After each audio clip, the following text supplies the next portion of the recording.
Theobald Wolfe Tone, the father of Irish republicanism, a legacy of unity, rebellion, and freedom. Theobald Wolfe Tone's life was filled with personal reflections, political aspirations, and moments of dramatic confrontation. His diaries and memoirs provide valuable insights into his thoughts, experiences, and the broader political climate of the time. He was not only a revolutionary, but also a man of intense emotions, who wrote candidly about the struggles of Ireland, his personal ambitions, and the monumental challenges he faced. This narrative is sponsored by Polly Speaks For You. The creator of Polly Speaks For You has always been passionate about empowering individuals, especially those with disabilities or learning challenges, through text-to-speech and voice recognition technology. Polly Speaks For You isn't just a tool. It's a bridge for people to communicate and interact with the world in a meaningful way. By blending historical storytelling with cutting-edge tech, the creator showcases how powerful a voice can be, whether telling your own story or preserving history. So hit that like, share, and subscribe button and help this channel grow. Now back to the story. Early life and awakening. Tone was born into a relatively affluent Protestant family in Dublin in 1763, and although he studied law at Trinity College, his heart was never in legal practice. In his youth, he was more interested in the intellectual currents of the time, devouring the works of Jean-Jacques Rousseau and other Enlightenment philosophers, which shaped his Republican ideals. He often reflected on the corruption and ineffectiveness of the Irish Parliament and how it served the British elite rather than the Irish people. In his personal diary, he recalled how the discriminatory laws against Irish Catholics, the penal laws, outraged him. Despite being Protestant, he sympathized with the majority Catholic population and felt that Ireland could only be truly free if all its people, regardless of religion, could unite. In one entry, he wrote, "I looked upon the wretched state of the Catholics with horror and detestation. I determined to see if it were possible to reconcile them to the Presbyterians and unite both against our common enemy." Founding the United Irishmen. In 1791, Tone co-founded the Society of United Irishmen in Belfast alongside other visionaries such as Thomas Russell and Henry Joy McCracken. Their initial aim was moderate, parliamentary reform and the inclusion of Catholics in Irish political life. But they quickly radicalized, calling for full independence from Britain. Tone's speeches were fiery, often calling on the memory of the American Revolution and the ideals of liberty, equality, and fraternity from the French Revolution. In a letter to a close friend, Tone expressed his deep frustration with the gradualist approach of the Irish Parliament, saying, "I am sick to death of the wretched policy that rules this land. If we are to be free, it must be by force. Our oppressors will yield to nothing else."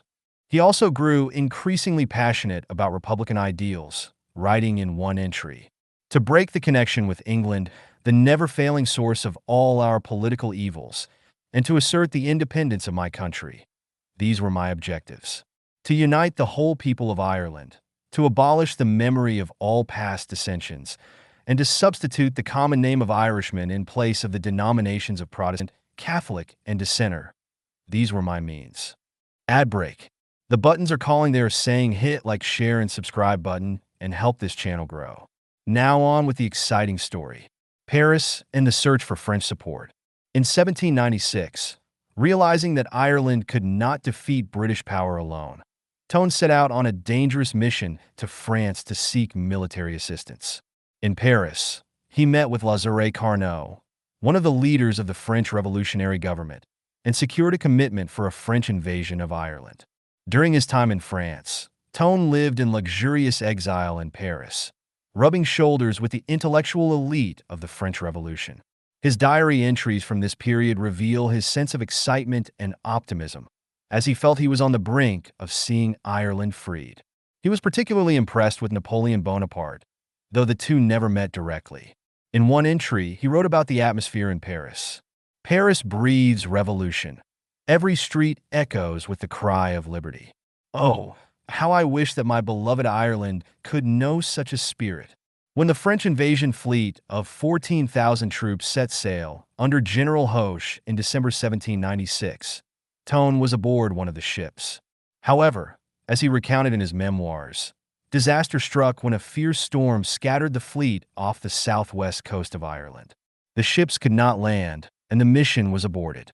Tone's disappointment was palpable in his journal, where he reflected, "Ireland lay within our grasp, and yet the winds of fate snatched it away. How cruel is this providence!"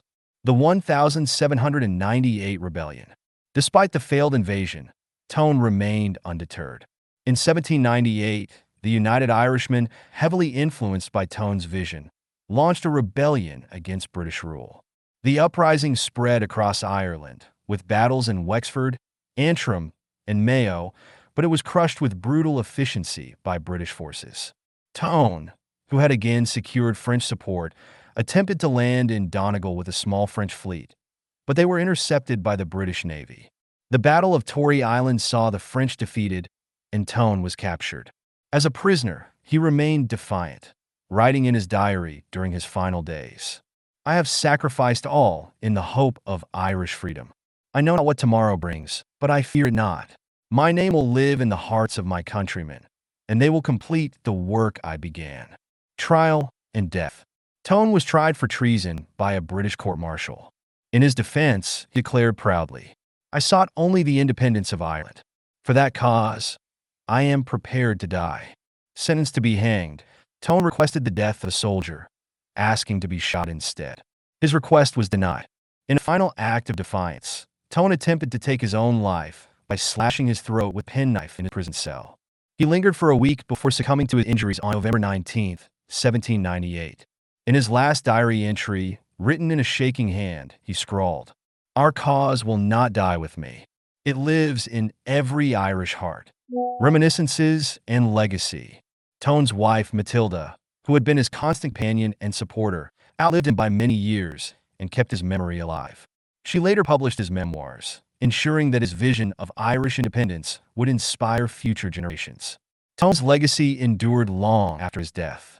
The ideals he espoused influenced leaders such as Robert Emmet, who led a failed uprising in 1803, and the Young Irelanders of 1848. His vision of an Ireland where all religious sects could unite as equals lived on, culminating in the Irish independence movements of the 20th century. In a personal letter to Matilda, shortly before the French invasion attempt, Tone expressed his deepest wish. "If I should fall, tell our children that their father died not for gain or glory, but for the freedom of his country. May Ireland one day know the peace and liberty I have dreamed of for her." Today, Wolfe Tone is regarded as one of Ireland's greatest patriots, and his tomb in Bodenstown is a place of pilgrimage for Irish Republicans. His spirit, courage, and vision continue to resonate in the ongoing pursuit of Irish unity and freedom.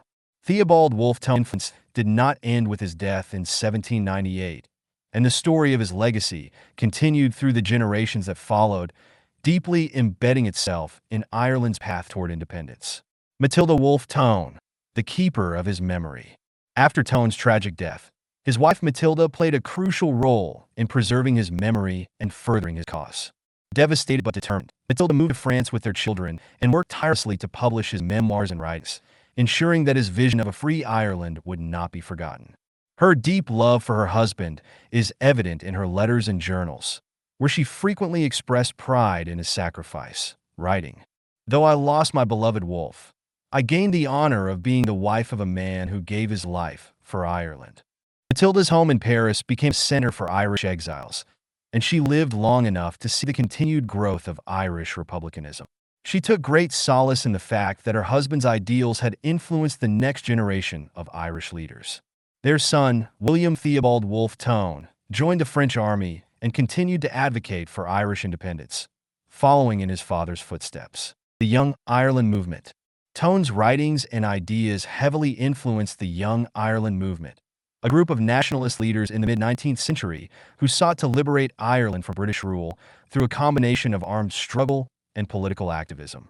Leaders Thomas Davis, John Mitchell, and Charles Gavin Duffy revered Wolfe Tone as a martyr for Irish freedom. They saw in Tone's vision a template for uniting Irishmen of all religious backgrounds into a cohesive national movement.